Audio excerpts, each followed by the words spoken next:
ጤና ይስጥልኝ እጅግ የተወደዳችሁና የተከበራችሁ የዩቲዩብ ቻናል ቤተሰቦች እንደምን ከረማችሁ? አንድ ወሳኝና አስቸኳይ መረጃ ይዤ መጥቻለሁ። መረጃዎች በቻናሉ ላይ ሲጫኑ ወደ እናንተ ቀደም ብሎ እንዲደርሱ ቻናሉን ሰብስክራይብ ማድረግና የደወል ምልክቱን መጫኑን አይዘንጉ።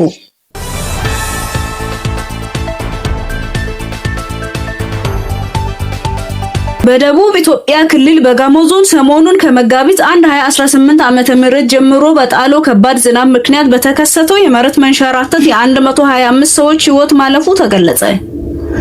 በደቡብ ኢትዮጵያ ክልል የተከሰተውን የመሬት መንሸራተት አደጋን ተከትሎ ሕይወታቸውን ላጡ ግለሰቦች የ3 ተከታታይ ክልላዊ የሐዘን ቀን ታወጀ። በደቡብ ኢትዮጵያ ክልል በጋሞ ዞን በተከሰተው የመሬት መንሸራተት አደጋ 3480 የቤተሰብ አባላትም ከቀያቸው መፈናቀላቸውም ተገለጸ። በመቀጠልም ስለተከሰተው የመሬት መንሸራተት አደጋ እስካሁን ያለውን ዝርዝር መረጃዎችን የማጋራችሁ ይሆናል። አብራችሁን ቆዩ። በደቡብ ኢትዮጵያ ክልል በጋሞ ዞን ከመጋቢት 1 2018 ዓመተ ምህረት ጀምሮ በጣለው ከባድ ዝናብ በተለያዩ አካባቢዎች በተከሰተው የመሬት መንሸራተት ምክንያት አጠቃላይ የጠፉ ሰዎች 125 እንደሆኑም ተገለጸ። ከጠፉት 125 ሰዎች መካከል 119ኙ በጋጮ ባባ ወረዳ ብቻ ሲሆን ቀሪዎቹ 6 ሰዎች በሌሎች 3 ወረዳዎች ሁለት ሰዎች እንደሆኑም ተገልጿል። ከነዚህም 125 ሰዎች መካከል 74 አስከሬን መገኘቱንና ቀሪዎቹ 51 ሰዎች እስካሁን የት እንዳሉ ያልታወቀ አስከሬናቸው እየተፈለገ እንደሆነ የክልሉ መንግስት ኮሚኒኬሽን አገልግሎት ኃላፊ አቶ ኃይለ ማርያም በዛሬው ዕለት በሰጡት መግለጫ አስታውቀዋል። በደቡብ ኢትዮጵያ ክልል ሰሞኑን በጣለው ከባድ ዝናብ ምክንያት ከመጋቢት 5 ጀምሮ እስከ መጋቢት 7 የሚቆይ ክልላዊ የሐዘን ቀን በክልሉ መንግስት መታወጁን የክልሉ የመንግስት ኮሚኒኬሽን አገልግሎት ኃላፊ አቶ ኃይለ ማርያም በዛሬው ዕለት መጋቢት 4 በሰጡት መግለጫ አስታውቀዋል። የደቡብ ኢትዮጵያ ክልል መንግስት ኮሚኒኬሽን አገልግሎት ኃላፊ አቶ ኃይለ ማርያም ተስፋዬ በክልሉ በጋሞ ዞን መጋቢት 1 ጀምሮ 2018 ዓመተ ምህረት በተከሰተው የመሬት መንሸራተት አደጋ በሰውና በንብረት ላይ ከፍተኛ ጉዳት መድረሱንም ገልጸዋል። በደቡብ ኢትዮጵያ ክልል በጋሞ ዞንና በጋሞ ዞን ስር በሚገኙ በ4 ወረዳዎች በተከሰተው አደጋ የ125 ሰዎች ሕይወት ማለፉም ተገልጿል።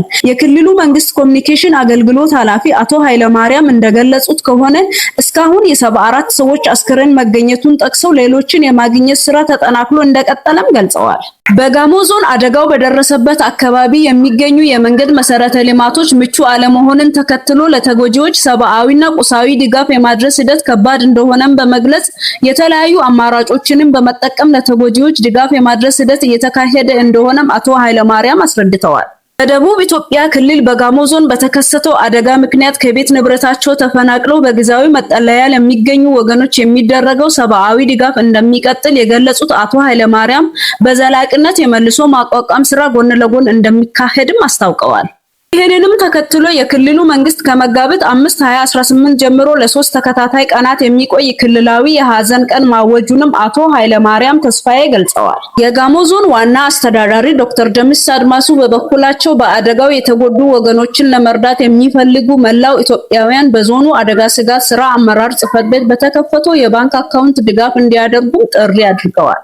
በደቡብ ኢትዮጵያ በጋሞ ዞን በተከሰተው የመሬት መንሸራተት አደጋ ምክንያት ቤተሰቦቻቸውን ያጡ የአካባቢው ነዋሪዎች አስተያየት እንደሰጡት ከሆነ አደጋው በሕይወታቸው ላይ ከባድ ሐዘንን ጥሎ ማለፉን ገልጸው መንግስት ድጋፍ ማድረጉን አጠናክሮ እንዲቀጥልም ጠይቀዋል። በደቡብ ኢትዮጵያ ክልል በጋሞ ዞን በተከሰተው የመሬት መንሸራተት አደጋ ምክንያት በአደጋው 3480 የቤተሰብ አባላት የተፈናቀሉ ሲሆን እነዚህም 575 አባወራና እማወራዎች ከመኖሪያ ቤታቸው መፈናቀላቸው ታውቋል።